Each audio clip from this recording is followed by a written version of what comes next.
최근 전국적으로 채식을 강화하는 학교 급식이 확산되고 있습니다.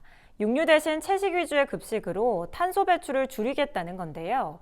축산업계는 교육당국의 일방적인 채식주의 확산 정책이 청소년기 영양 불균형을 초래하고 육식에 대한 근거 없는 혐오를 조장해 축산업에 중대한 피해를 입힐 수 있다며 목소리를 높이고 있습니다.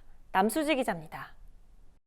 서울시 교육청을 비롯한 전국 광역시도 교육청들이 기후 위기에 대응한다는 이유를 내세워 학교 급식에서 채식 급식을 앞세우고 있습니다. 탄소 배출량을 줄인다는 건데 축산 업계에 큰 파장이 일고 있습니다. 서울시 교육청은 최근 서울 시내 모든 학교에서 한 달에 2차례 채식 급식을 시행하겠다고 밝혔습니다.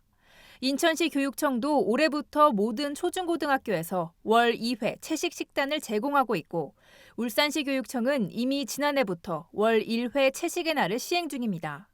광주, 부산, 전북, 경북 등에서도 같은 이유로 채식 급식에 나서고 있습니다. 축산업계는 즉각 반발하고 나섰습니다. 축산 관련 단체 협의회는 12일 성명서를 통해 서울시 교육청 등의 채식의 날 운영 방침에 대해 강한 우려를 표명했습니다.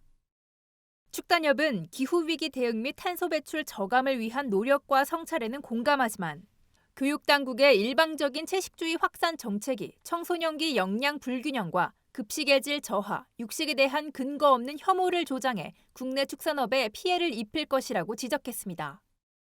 특히 축단협은 교육당국이 육식 위주의 식습관을 기후위기의 원인으로 지목하고 지구 보호 동참 차원에서 육류 섭취를 줄이자는 취지를 내세운 것에 대해 잘못된 접근이라고 반박했습니다. 지나친 육식으로 지방이 총 칼로리의 40에서 50%를 차지하는 서구 사회와 달리 우리나라는 그 비율이 19% 정도로 균형 잡힌 식습관을 하고 있는 것을 감안하면 무조건적인 채식주의 도입은 적절치 않다는 겁니다. 더구나 학생들은 교내에서 균형 잡힌 육류 섭취를 하고 있음에도 육식을 줄여야 한다고 강요하는 건 선택권을 박탈하는 동시에 육류 섭취, 더 나아가 축산업에 대한 이미지를 크게 훼손할 수 있다는 겁니다. 또 축단협은 국내 축산업계가 지속적으로 동물 윤리와 탄소 저감 운동에 동참하고 있음에도 채식의 날까지 제정하는 건 채식에 상대되는 육식, 축산업의 가치를 폄훼하고 나아가 육식 혐오를 조장할 수 있다며 교육 당국의 정보 왜곡에 큰 우려를 나타냈습니다. 채식의 날을 정한다는 게 과연 합당한가? 고기에서 탄소 배출이 많아가지고 영향을 미친다?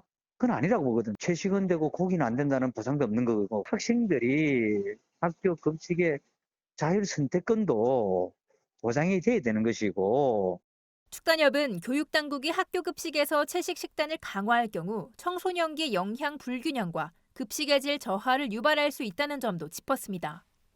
청소년기 필수 영양 성분 중 비타민 B12는 소, 돼지, 닭 등 동물성 식품에만 존재하며 칼슘, 철분, 아연 또한 채식만으로 섭취하기 힘들다는 겁니다.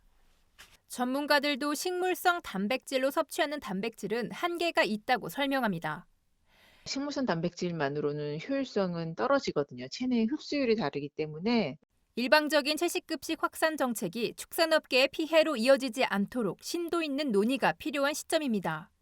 MBS 뉴스 남수지입니다.